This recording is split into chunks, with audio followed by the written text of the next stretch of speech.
Le président de l'Union des démocrates pour la reconnaissance de la Guinée, UDRG, estime que la lutte contre le troisième mandat d'Alpha est un combat de longue haleine. Bahouri appelle le FNDC à revoir ses stratégies pour faire partir Alpha Condé du pouvoir. L'ancien ministre de la Réconciliation nationale estime que le régime d'Alpha Condé est en mal avec la plus grande majorité de Guinéens. Dans une pièce de théâtre, il y a la scène et les coulisses.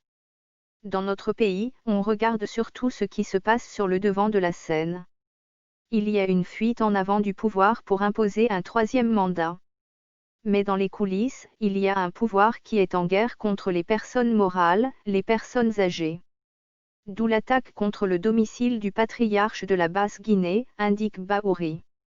Depuis que la Guinée est indépendante, vous ne pouvez pas dénombrer des actions de ce genre commises par des agents des forces de l'ordre. Ce qui veut dire qu'il y a un divorce total entre le pouvoir et les doyens. Et qui dit doyen, dit toute la société guinéenne, ajoute-t-il. Cet opposant assure qu'aujourd'hui, le pouvoir d'Alpha Condé est décrié partout en Guinée, y compris dans ses fiefs. Il est dit qu'il a un fief, mais ce fief est en ébullition aujourd'hui.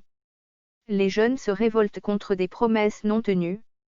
Certains d'entre eux vont jusqu'à dire que si les promesses ne sont réglées, ils vont empêcher la tenue d'un scrutin dans cette région, indique M. Ba. Le président de l'UGRD invite le FNDC à peaufiner davantage ses stratégies pour faire partir Alpha Condé du pouvoir.